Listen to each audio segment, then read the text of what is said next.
As you can see, these are the sketches that I created offline.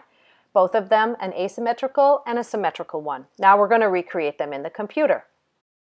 Okay, so I just shared with you the sketch, and we're going to try to recreate a bit of the sketch. But again, on the fly when you're working in the computer, it's okay to make changes.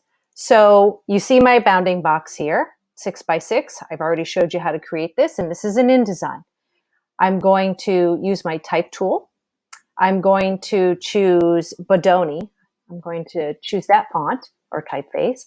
I'm going to choose bold. And I'm going to start with something very large, 72 point. And again, in InDesign, you click and drag. And I'm going to make my lowercase n. Now the bounding box is quite large. I can make it smaller. I can use my free transform tool and hold the shift key down and make it quite large. Now, if you notice, my bounding boxes are really kind of irritating because they're not like zoomed in on the letter form. And again, we're trying to see these as letter form. If you're not going to change the typeface, you don't need to worry about it. We can change it to an object. So we're going to do that. So you make the typeface, you make the letter form, and then you go to type, create outlines. And what's nice is look at that bounding box. It just jumps right in and constricts it. It's right on the edges. And now I can still use my free transform tool, hold that shift key down and make it much larger. And I'm not really worrying about the size, the point size. It's really becomes the object, the shape that I want to play with. Right? So there's one of them. I'm going to copy and paste another. I'm going to rotate it. These little black triangles underneath, click and hold. I get a rotation. I'm going to rotate it 180 degrees right there. I'm going to use my black arrow tool to move it. So I'm going to get it up over into here. I don't want it to be the exact size. Hold that shift key down. Maybe I'm just right about there. Or maybe I'm more over like this. Now remember, I talked to you about touching. Touching really helps to create figure-ground relationships. It creates tension also.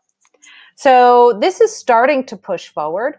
This is starting to push forward. So the ground and the figure are switching here, here. But these spaces here are actually too large.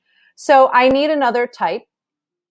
I need another letter form. I don't want an N. I've already created outlines, so I can't change the letter. So again, I'll click and drag. I want to make sure I'm using the same typeface. Don't switch typefaces in the design. So now I have another piece of type, which is an O. I can use my free transform tool, make it larger, holding the shift key down. When I'm ready, I can go to type, create outlines. Now it's a shape.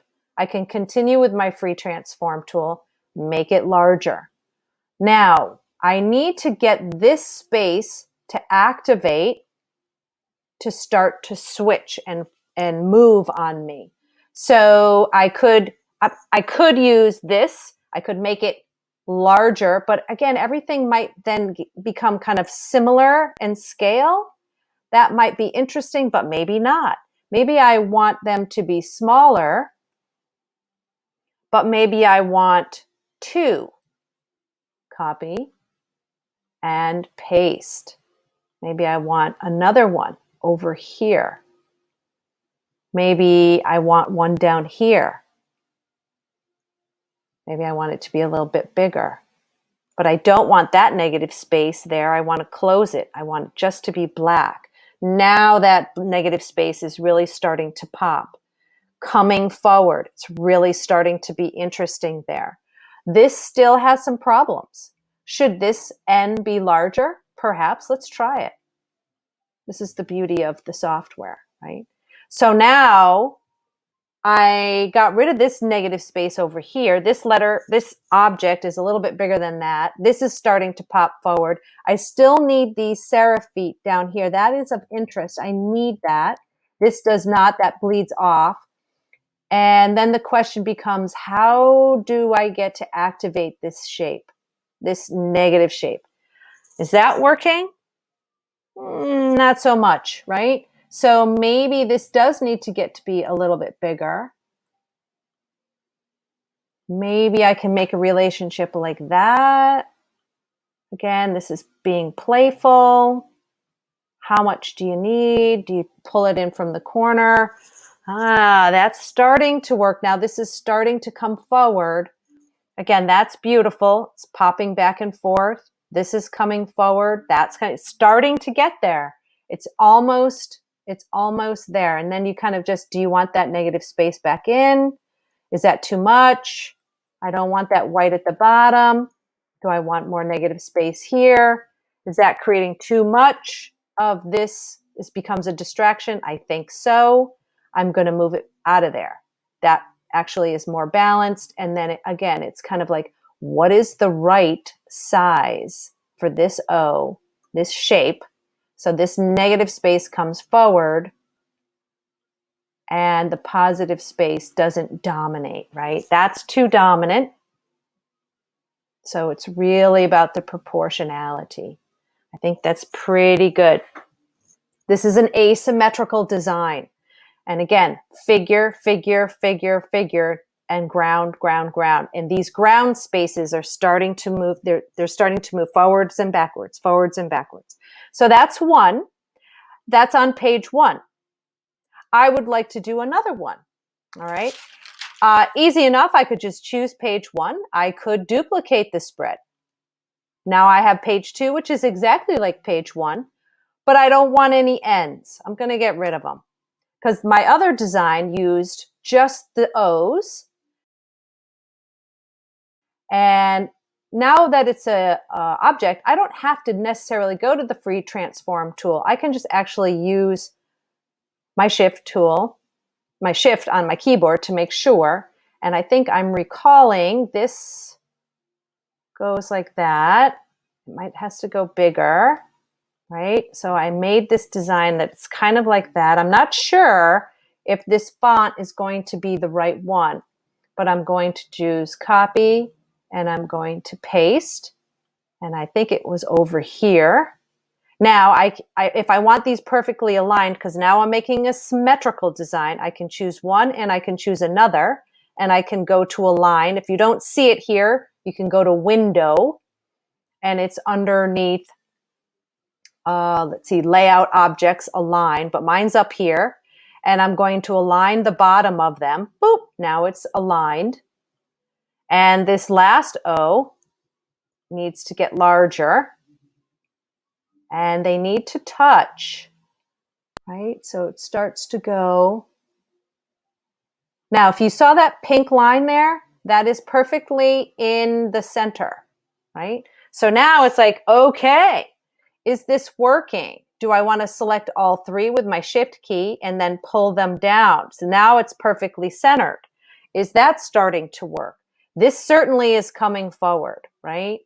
Then the question is this coming forward, or do you still see this as an O? I kind of do. So I'm going to make it even bigger.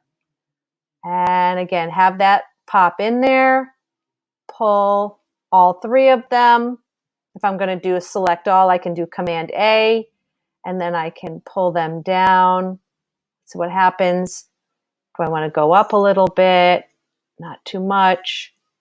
Again, if you want them, look for those pink lines. There it is. And that's centered.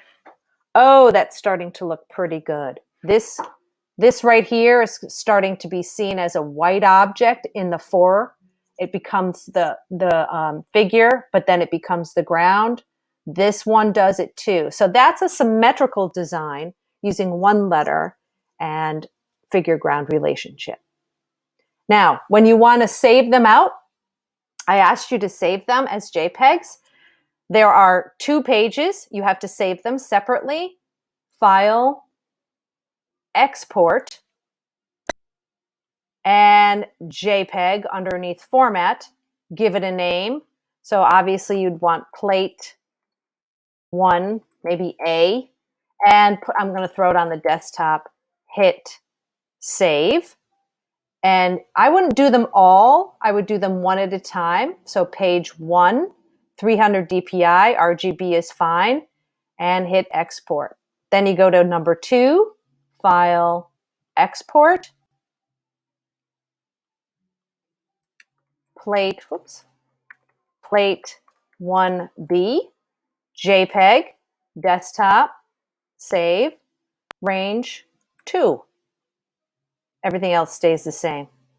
So now you've exported them. Let's go look, and here they are, 1 and 2. If I open them up, they're JPEGs, and there they go. And now they're starting to move on you. So that's how to save it as a JPEG.